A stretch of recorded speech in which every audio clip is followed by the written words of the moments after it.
Magic painting. It was at a Cumberland convenience store that we met Bahram, a seeming simple man whose wide-brimmed dark felt hat was the kind worn by old-time Italian organ grinders. A thin mustache capped perfectly irregular teeth that glistened behind an arresting smile. It wasn't long before we became his trained monkeys. His patter flowed from a rainbow palette, brushed onto our outstretched canvas ears. A magic mural depicting an Iranian boy's love for the mountains of his homeland and how his rural home near where we were was situated at a focal point of a parabola, endowing it with energy and power. He read the simple text of our smiling, rapt attention and responded to our shallow allusions to Rumi by quoting the Persian poets, reciting verse in his native tongue.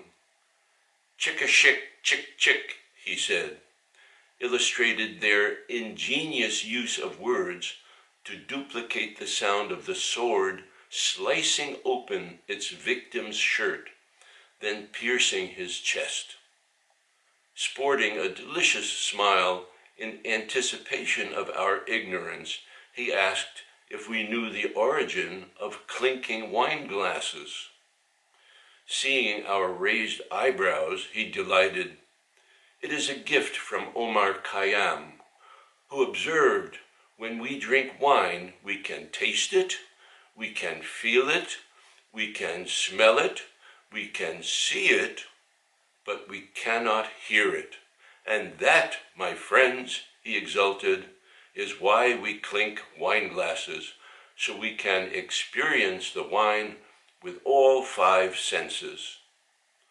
Farsi, he added, was a sensual language like Spanish and French, not harsh like German or Arabic. He praised English for its enviable musicality, causing me to question my contrary opinion, and pontificated that only when a poem is read in its original language can it be fully appreciated.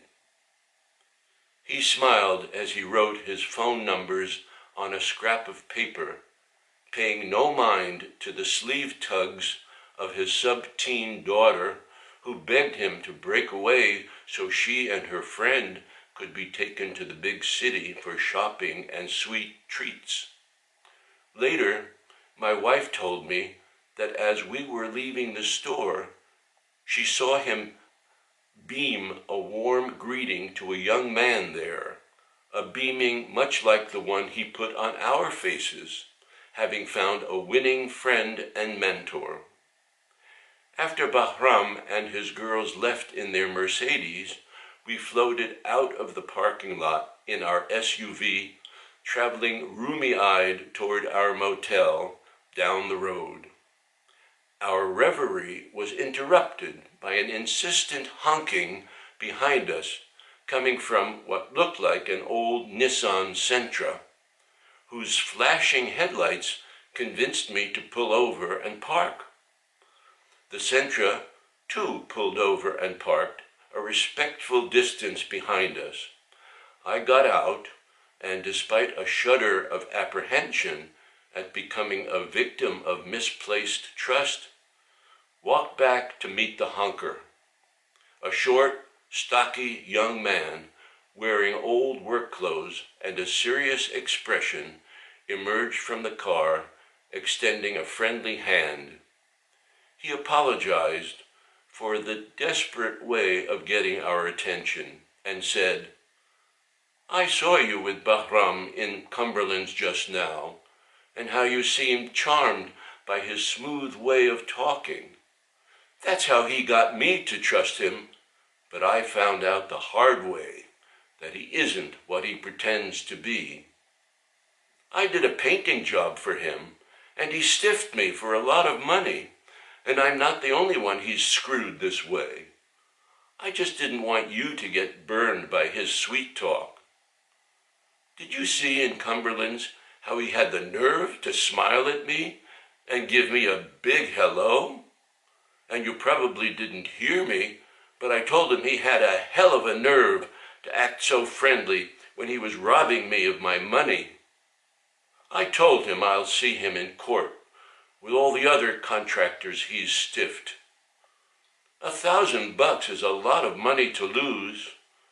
We just had a baby girl, and I've got to feed my family. He gave me his card. It read, Magic Painting. He introduced me to his wife, a sweet-faced girl behind the wheel. Their daughter was in the baby seat. I thanked him warmly for warning us and said goodbye.